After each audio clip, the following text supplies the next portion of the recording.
안녕하세요. 약사홍 뉴스터펀치 김성진입니다. 오늘은 대체조제 관련 말씀을 드리고자 합니다. 얼마 전 국감에서 서영석 의원이 대체조제 관련 발언을 한 적이 있습니다. 또 그와 관련해서 대체조제를 동일 성분 조제로 바꾸고 또 사후 통보 방법을 더 추가하는 등 입법 발의를 한 바도 있습니다. 이에 의협에서 반발하는 의견을 제시를 했는데요. 그 의견이 적힌 의협신문을 좀 보면서 말씀을 드리고자 합니다. 대한의사협회는 대체조제를 동일 성분 조제라고 명명하고 처방의사에게 사후 통보토록 하는 것은 환자의 상태를 고려하지 않는 약사의 임의 조제가 될 수 있고, 대체조제라는 것이 동일 성분, 동일 함량, 동일 제형의 의약품으로 사용하는 건데, 이게 어떻게 임의 조제가 될 수 있는지 잘 모르겠습니다. 또 다른 표를 볼까요? 의약품의 투여에서 가장 중요한 가치는 안정성이다. 이것도 분명히 중요하긴 하지만 이것만이 가장 중요하진 않죠. 또 다른 중요한 것도 많이 있습니다. 성분 함량 제형이 같은 의약품이라고 하더라도 환자의 몸에서 반응하는 약효 및 알러지 등 부작용의 빈도가 다르고, 과연 이 부작용 빈도에 대해서 통계가 있을까요? 저는 아직 본 적이 없습니다만, 동일 성분, 동일 함량, 동일 제형임에도 불구하고 각 약품별로 부작용 빈도가 다르다. 다른 조건은 다 동일하다는 가정하에 말이죠. 저는 이런 통계를 본 적이 없습니다. 어떻게 다르고 또 이 빈도는 누가 알고 있는 것입니까? 거기에 대한 설명이 좀 필요할 것 같고요. 왜냐면은 지금 한 성분이라고 할지라도 몇 개 제약회사에서, 몇 개 제조소에서 우리나라에 사용하고 있는 대부분의 제품들을 다 만들어서 이렇게 공급하고 있습니다. 소위 위수탁이라고 하는데요. 가장 흔하게 쓰는 항생제인 세파클러를 보면요. 식약처에 보면, 식약처죠. 식약처에 보면은 관련 내용을 쉽게 확인할 수 있습니다. 세파클러 250ml. 이게 대한민국에 105개 약품이 유통되고 있습니다. 제품명, 소위 말하는 상품명으로 105개가 있는 거죠. 이 제품을 생산하는 제약회사가 그러면은 105개가 돼야 되는데 현실은 그렇지 않습니다. 이 105개의 상품명 의약품을 바로 9개 회사에서 만들어서 공급합니다. 식약처 보면은 통계를 다 확인할 수가 있어요. 9개 제조소에서 105개를 생산해서 공급하는데, 그 중에 한 군데는 화일약품이라고 하는 곳이 있는데요. 여기서는 39개의 세파클러 의약품을 생산해서 39개 제약사에 공급을 합니다. 과연 이 39개 제품은 같은 제품일까요? 다른 제품일까요? 과연 이 39개의 제품, 각 제품마다 발생 부작용 빈도가 다를까요? 다르다면 그 원인이 과연 제품명이 달라서일까요? 아니면 다른 이유가 있을까요? 여기에 대한 답변도 필요하지 않을까 싶습니다. 그 다음 뒷문구를 보면 동일 성분이라도 제형이 다른 경우 수능도가 달라질 수 있다. 그래서 만성질환자, 난치성 질환자 치료의 지속성과 효과를 저해할 수 있다. 이건 약사법을 읽어보셔야 하는데요. 동일 성분이라도 제형이 다르면 대체 조제가 안 됩니다. 대체조제를 할 수가 없어요. 그러니 이런 방법으로는 만성질환자, 난치성 질환자의 효과를 저해할 이유가 없습니다. 대체가 안 되기 때문이죠. 그 다음 또 늘 나오는 말이 있어요. 생동성 시험 관련해서 문제인데, 오리지널 약의 100% 약효를 기준으로 80에서 125%까지 생물학적으로 유사하다고 인정하는 것은 효능이 100% 같을 수 없다. 혈압만 봐도요, 같은 사람한테 혈압이 잴 때마다 다릅니다. 그럼 그 사람은 같은 사람일까요? 다른 사람일까요? 생물학 동성은 사람이기 때문에 매번 실험마다 결과가 동일할 수가 없습니다. 오로지 죽은 사람만이 동일하겠죠. 그래서 통계적으로 의미를 갖는 범위를 정하게 됩니다. 그게 바로 80에서 125%까지입니다. 이 실험을 누가 하느냐? 대부분 의료기관에서 의사들이 진행합니다. 물론 의사들이 직접 하는지는 모르겠지만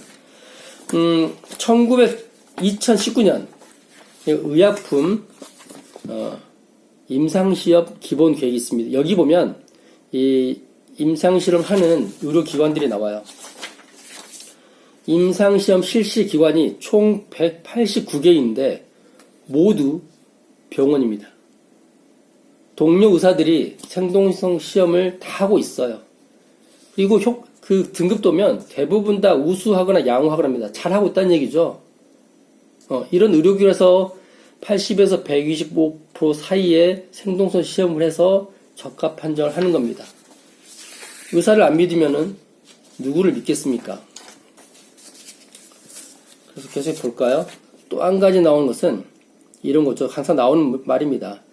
A 제약회사 약을 먹다가 약효 80%인 A 제약 약소를 먹다가 B 제약회사의 약효 125%인 약으로 바꿔 먹을 때 실제 그 효과는 1.5배로 증가하며 그 반대의 경우에는 약의 효과가 0.67배로 감소하는 현상이 생긴다.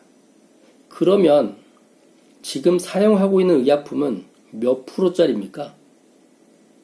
의약품 처방할 때 각 의약품의 약효가 몇 프로짜리인지 항상 확인하고 처방을 하시는지, 또는 늘 주기적으로 바뀌는데 바뀔 때마다 이 약은 몇 프로짜리 약효를 갖고 있는 약인지 다 확인하고 하시는지, 또는 이게 처방을 하게 되면은 약을 쓰는데 또 약마다 정확하진 않거든요. 조금씩 차이가 있습니다. 제가 3년 동안 제약회사 공장에서 QC 매니저로 일을 했었는데 제조 배지, 소위 말하는 로트 번호마다 조금씩 미세하게 달라요. 물론 그게 다 규정 내에 들어오긴 합니다만 그게 10%밖에 차이 나는 게 아니라 0. 몇 %씩 함량 차이가 있습니다. 그 정도 가지고 약이 다르다고 하지 않아요. 또 한 가지는 대부분의 제조사들이 아래 성분의 함량을 100%로 맞추려고 합니다. 왜냐면 100%로 안 맞추게 되고 만약에 여기 나와 있는 것처럼 120%로 맞추면 20% 손해보는 거예요. 어느 제조사가 손해보는 짓을 하겠습니까?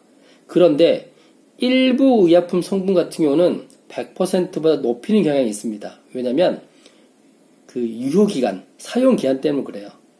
의약품의 사용기한은 사용기한 2년이라면 2년 내에 이 의약품이 검사를 했을 때 2년 후에도 최소 90% 이상의 함량을 갖고 있어야 됩니다. 그렇지 않으면 이거는 불량 의약품이 되는 거고 회수가 돼야 되고 거의 타격을 입겠죠. 그래서 실험을 통해서 아까 말한 안전성, 세이프티 말고 스테이빌리티, 안정성 실험을 하게 됩니다. 이게 가속도 있고 그다음에 장기도 있는데 이 실험을 통해서 이 의약품이 정해진 사용기한 2년이면 2년, 3년이면 3년 내에 90% 이상의 성분 함량을 유지하고 있는지를 실험을 합니다. 거기에 맞춰서 사용기한을 정하게 되는 거죠. 그래서 성분 중에 빛에 의해서 좀 많이 성분이 파괴되거나 또 비타민군들이 좀 그렇죠, 일부. 그 다음에 빛에 의해서 파괴되거나 또는 습도에 의해서 파괴되거나 이런 것 때문에 블리스터 포장을 한다든가 기밀 용기 이런 것들을 쓰게 되는 거죠. 그런 것을 제외하고 무기질이라든가 웬만한 성분들은 대부분 다 100%에 맞춥니다. 그래야지만이 제조사가 손해를 보지 않아요. 어떤 멀쩡하게 100%를 유지하는 의약품이 있는데 120%를 넣어가지고 20%씩이나 손해를 보겠습니까? 말도 안 되는 얘기죠. 또 다른 인터뷰가 있어요. 대한간호학회. 여기서는 대체 조제가 무분별하게 사용되어 환자가 어떤 약을 복용하고 있는지 의사가 알지 못해 심각한 약화 사고 등 위험 상황이 발생할 수 있다. 도대체 대체 조제, 동일 성분, 동일 함량, 동일 제형으로 투여하는데 이게 어떻게 더 심각한 약화 사고가 발생하겠습니까? 2013년도만 해도 대체 조제율이 전체 1년에 0.008%밖에 되지 않았어요. 그나마 좀 늘어서 지난 4년간 평균이 0.2%밖에 안 된다고 합니다. 0.2%는 거의 안 하는 거와 다름없어요. 약국에서 대체조를 하는 이유가 뭘까요? 실제 가까운데 주로 오고 있는 문전에 있는 병원, 의원에 있는 약은 대체할 일이 없어요. 왜냐면 약을 다 준비하고 있으니까.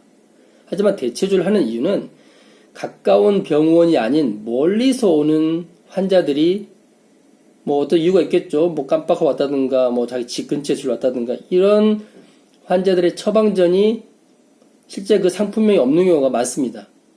왜냐면 우리나라에 수만 개의 상품명에 대한 제품이 있는데, 의약품이 있는데, 이거를 약국에서 현실적으로 다 구할 수가 없어요.